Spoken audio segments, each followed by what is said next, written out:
Word on the street, baby. Oh, welcome back. It's Mr. Gamify Your Life, Raye Mars, back with another reaction. Shit just got weird. Let's not waste any time. Make sure you like, subscribe, and let's get right into it. Attorneys for Sean Diddy Combs are fighting a lot of battles on a lot of different fronts lately, and likely spent their holiday crafting motions to try to curtail the amount of legal action the disgraced music mogul is facing. But one of the strangest cases involves a Michigan prison inmate who claims that Combs raped him in What that boy got on. And hold on, what did we just hear? Let's bring that back. Michigan prison inmate who claims that Combs raped him in the 90s. A judge had initially granted a massive $100 million judgment in his favor, but after that was overturned, Derek Cardello Smith is now pushing forward with his lawsuit, and he says he plans to call pop icon Jennifer Lopez as a witness. Like I said, things just got weird. So what do you guys feel? Y'all feel like this is something real? Or he pissed off the wrong person and they really trying to sit him down? Or maybe there's some truth to this, because then now they throwing Jennifer Lopez in there as a witness? Let's see where this goes. The legal battle involving Derek Cardello Smith is one of the strangest parts of the saga of Sean Diddy Combs right now. And as we know, the rapper is behind bars in Brooklyn, accused by the feds of forcing sex workers and others to participate in hours-long sex performances and orgies, sex trafficking, racketeering, transportation, to engage in prostitution, federal charges. And at the same time, Combs has also been accused in several civil lawsuits of drugging and raping people as far back as the 90s. The allegations come from both men and women, including some who say that they were just teens when they were targeted. And in the midst of a flurry of lawsuits, before he faced criminal charges in federal court, we learned about a man named Derek Cardello Smith. This is an inmate incarcerated at Ernst C. Brooks Correctional Facility out in Michigan. Now, he has been convicted multiple times for criminal sexual conduct and kidnapping. Cardello Smith appeared on a judge's live stream from prison representing himself to explain why he wanted an injunction against, out of all people, Sean Combs. This is in the matter of Derek Lee Cardello Smith, MDOC number 267009 versus Sean Combs, Sean Puff Daddy Combs, also known as Sean P. Diddy, also known as Diddy, Bad Boy Records, label owner, founder, also known as Puff P. Daddy, Bad Boy, Diddy Run the City, Sean Combs, also known as Sean Puffy Combs. And this is file number 24-7362NO. I'm gonna grab your paperwork here real quick out of this other paper. As a judge, I probably would be pissed off just to having to read all of these aliases. We do have Mr. Cardello Smith appearing from the Michigan Department of Corrections. Sir, where are you currently located? I'm located at the Ernest C. Brooks Correctional Facility, 2500 South Sheridan Drive, Muskegon, Michigan, 49444, ma'am. All right, thank you, sir. Or Your Honor. Thank you. So I do see that we do have a proof of service on Mr. Combs, but for purposes of this hearing, you filed a motion for a temporary restraining order and or a preliminary injunction to stop all sales of the property and assets attached to or involved with said property based on the interest of plaintiff and plaintiff's connections to defendant's sexual assault of plaintiff Derek Lee Cardello Smith, requiring a preliminary injunction and or a temporary restraining order. By the way, when we're covering stories like this one, it is very important to bring you just the facts, not put any kind of slant or bias on that. We always try to do that at Law and Crime and Sidebar, but that is why we are so happy to partner with a company like Straight Arrow News. So this is an app and website that is focused on objective, unbiased reporting. As somebody who's always doing research for CNN.com. To argue the motion today, sir? Supporting them means supporting journalists like us who are committed to delivering the truth. Do you wish to argue the motion today, sir? Yes, Your Honor. All right, you may proceed then. Okay, the purpose of it is based on two actions taken by Mr. Combs himself, directly with me here. We did a live one-on-one visit in our prison visiting room. There's two meetings within the past 2 weeks with Mr. Combs on one meeting and then a financial advisor on the other meeting on Mr. Combs' behalf. And he stated that he would make me an offer to end the case and what happened to me because of other things that he stated he has going on in his life that require his money right now, and he wants to sell everything off. And he made me a financial offer of $2.3 million to allow what happened to me to go away. And he stated that he's going to be selling his property, and under the 2005 California Civil Code 2881-2885, the creation of liens, which allows out-of-state justices and orders to cause a stop of any title transfer, property transfers in Los Angeles or any other place that he has property. He stated that he wouldn't be able to proceed with that sale. And he did it the day after I served him the suit. And he also said that he won't be filing an answer to the complaint. He said, you can find me in default or whatever. He has a better chance with default than he would with having a restraining order stop. And I said, so you want to hide your money and stop from being quite possibly paid to me if I'm given the benefit of a judgment in my favor for what you've done to me. And he pretty much said, yeah. He says, you know how we get down.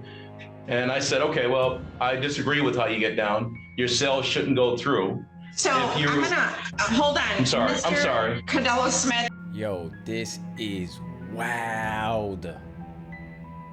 This shit it gets crazy and crazier. But the crazy thing is like sometimes when you're a celebrity under fire, people just come out of nowhere with these accusations because they know like the person don't want to deal with it, and they will have to keep going to court to pay for these things, so they rather pay you out. But in this case, I don't know, man. I don't know what's happening. It's just strange. It's strange times, people.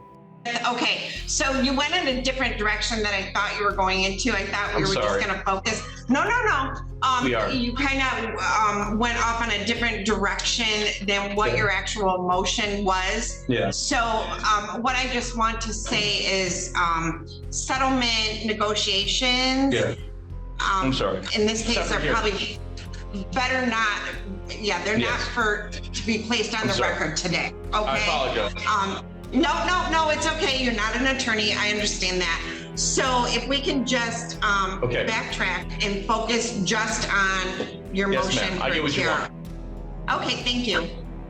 If he's allowed to sell his property that he has in LA and the properties that are in his name being used and held by other people in Michigan, then it will cause me harm because I can be tied directly to those properties through loans and through other areas of investment that I did when I was out there and while in prison through money that I've sent.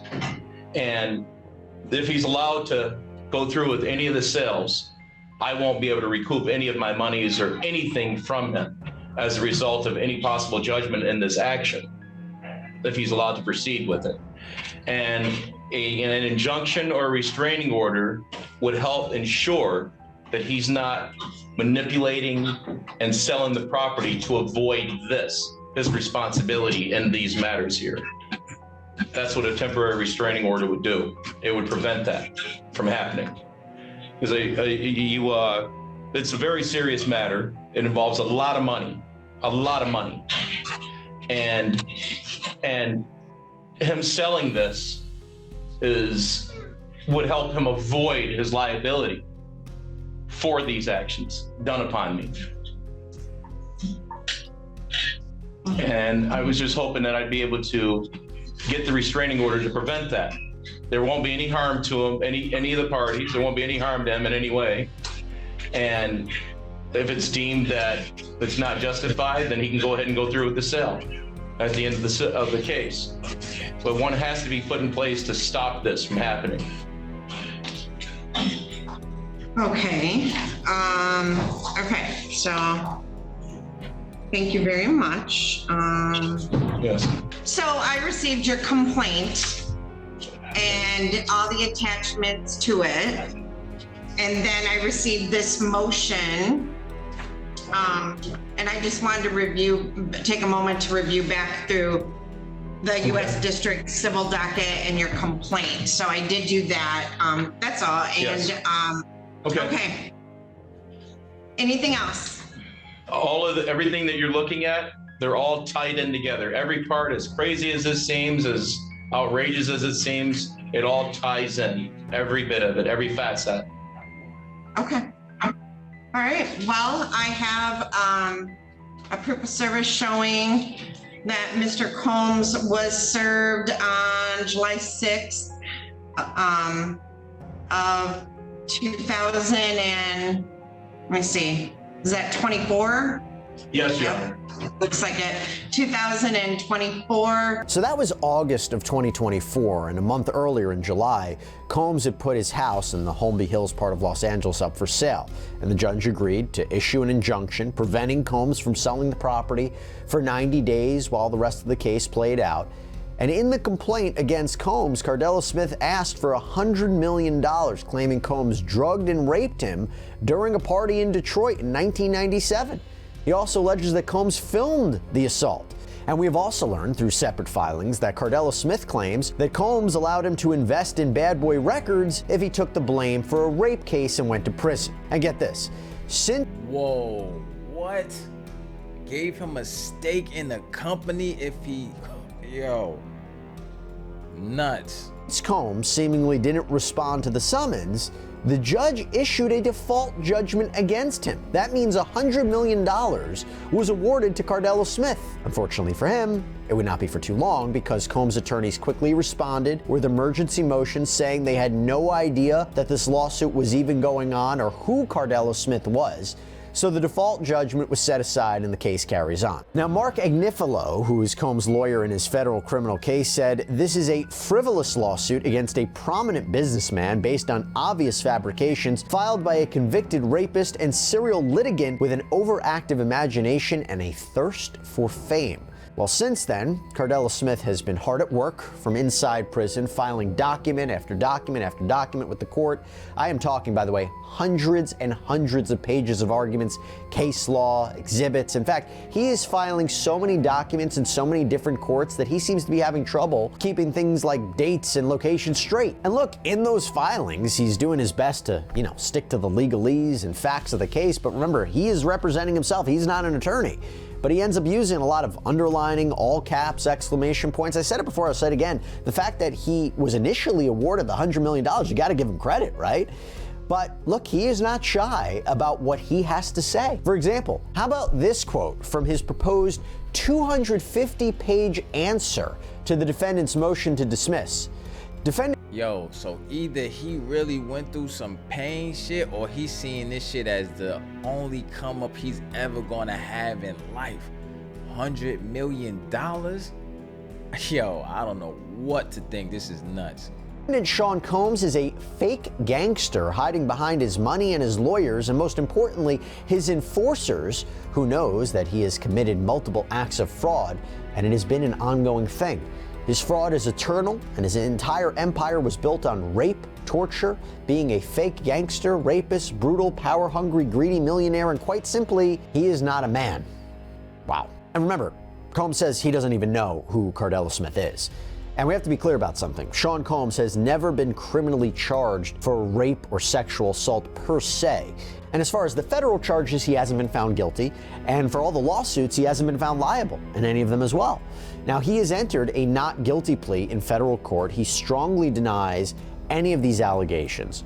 But who is this Derek Cardella Smith character, right? And how, by the way, does Jennifer Lopez fit into all of this? Well, according to the Michigan Department of Corrections, Cardella Smith is serving a decades-long prison sentence at a correctional facility near Muskegon. In 1998, Cardella Smith was convicted of 2 counts of third-degree sexual conduct. He was paroled, and while out, prosecutors say he committed more sexual offenses. He was convicted in 2008 on 6 counts of first-degree criminal sexual conduct and 2 counts of kidnapping, pled no contest in that case.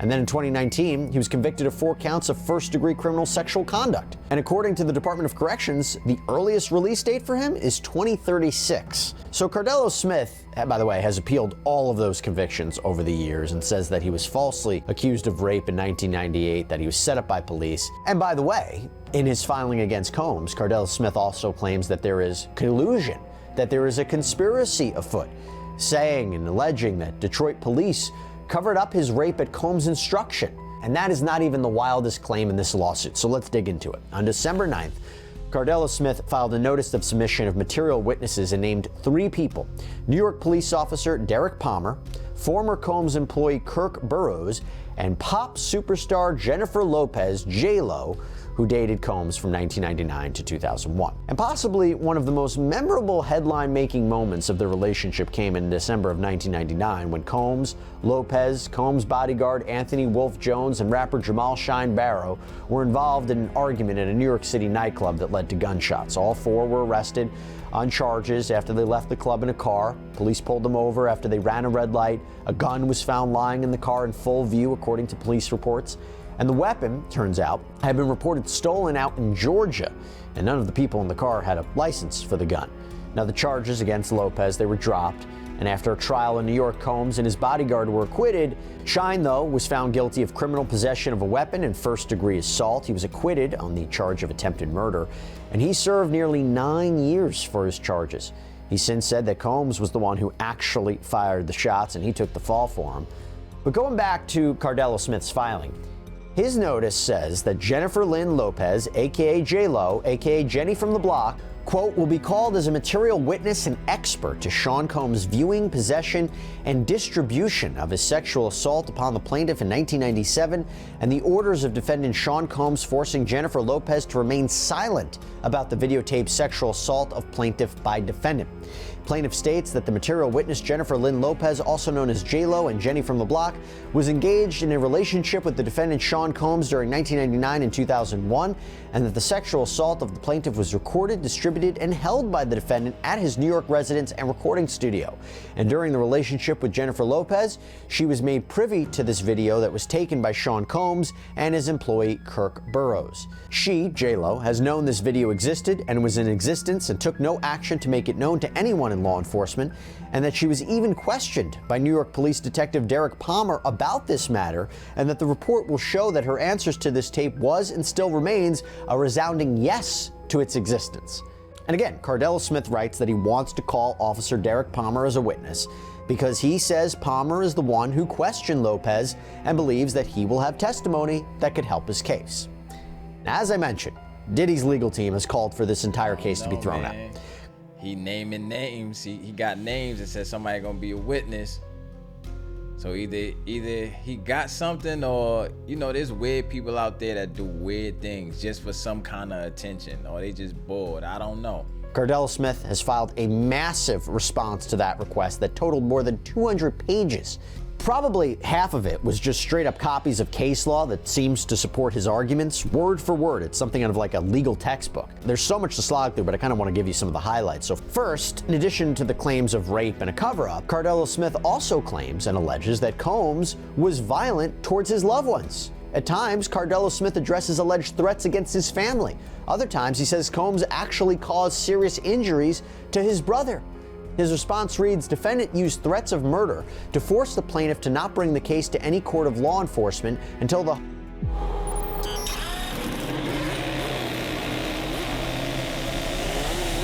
homes of the defendant were raided by Homeland Security, that the plaintiff knew it was a safe time to bring the case, and that is why we are here at this juncture.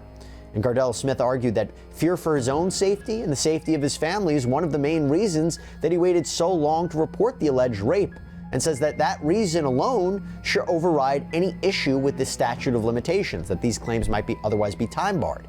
And he also argues that while he's been in prison, fellow inmates and prison guards have threatened him on behalf of Sean Combs. Quote, Plaintiff states that the court cannot authorize a dismissal of these claims because to do so would mean that the plaintiff was time barred because the plaintiff did not want to take any action that could have resulted in the death or danger of his family, friends, or their family by filing this report until after Homeland Security got involved. And if this court does not grant dismissal of this claim, then it would be instructing the defendants of a sexual assault claim brought by a plaintiff to threaten to kill the victim's family members, and then they would be able to get away with it. And that is most certainly this court authorizing murder. Wow. And when it came to threats, by the way, Cardella Smith swears that Combs visited him in prison on August 28th, 2024. That is just days before his arrest on September 16th. In fact, he claims that Combs visited him multiple times in prison and that the visitor logs and the security video will prove it. But he also claims that that evidence is being buried. So according to Cardella Smith, Combs threatened him on that day in August, saying, quote, "What up, N-word? So I see you have been getting my messages and your family has too. That is good, and they can keep it that way by staying quiet. I am untouchable, N-word." And Cardella Smith even went so far as to accuse some of Combs' attorneys of helping him cover up these crimes. He says he believes attorneys from the law office of Fink Bressak and Sher Tremonte should have their licenses reviewed for possible disbarment. He wrote, "It is terrible because they are hiding behind their law licenses to do these deplorable acts, and one can only say that for them to defend a rapist, thief, fraud, manipulator, extortionist, sadist, fake gangster such as Sean Combs and get a paycheck for it and do it with a straight face and then sleep at night, well, it makes them just as worse as their client, and it is deplorable. And I reject every single word they have said and every statement they have made in their motion to dismiss because they are liars and just wrong and misusing the laws to lie to this court and help Mr. Sean Combs get away with his rape." Attorneys on behalf of Sean Combs have filed multiple documents that call Cardella Smith's assertions transparently false, stating in a filing once again, plaintiff seeks to persuade this court that he is the subject of an ever-growing conspiracy to frame him and cover up an alleged assault. The lawyers allege that affidavits, transcripts, other exhibits reportedly from people with connections to Combs are just fake documents. For example, one of the documents names Catherine Preston as defendant's agent, but according to Combs' attorneys, Catherine Preston is an intimate associate of plaintiff, whom plaintiff refers to as his wife.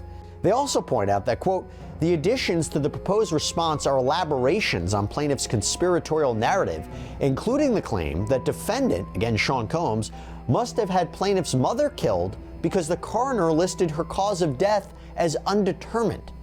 And they end by saying that even if every single claim that Cardella Smith was making in his amended response was true, his claim is time barred by the statute of limitations, and therefore all of this is moot. Now, so far, no word from the judge on whether Cardella Smith's amended response will be accepted by the court or not, but should be interesting to see. And in the meantime, Combs' legal team is also asking the court to sanction Cardella Smith for his frivolous lawsuits, or for what they claim are frivolous lawsuits, and they want to keep him from filing any more of them. They state this is not plaintiff's first attempt at a shakedown, and unless this court intervenes, it will not be his last. Plaintiff has a lengthy history of filing frivolous lawsuits in this district and beyond. A PACER search reveals that plaintiff appears on the caption in 173 lawsuits and appeals in the Sixth Circuit and its district courts. The overwhelming majority, if not all, of plaintiff's cases have been dismissed as meritless. Still, he has continued filing. Numerous judges have admonished plaintiff to stop litigating. Plaintiff has ignored them. But that is crazy. So he's sending this thing to a whole bunch of courts trying to get something. Do you feel like this is frivolous or he got something? All I know, this shit is a wild ride, and I don't feel like it's going to end no time soon. Stay sturdy, my people.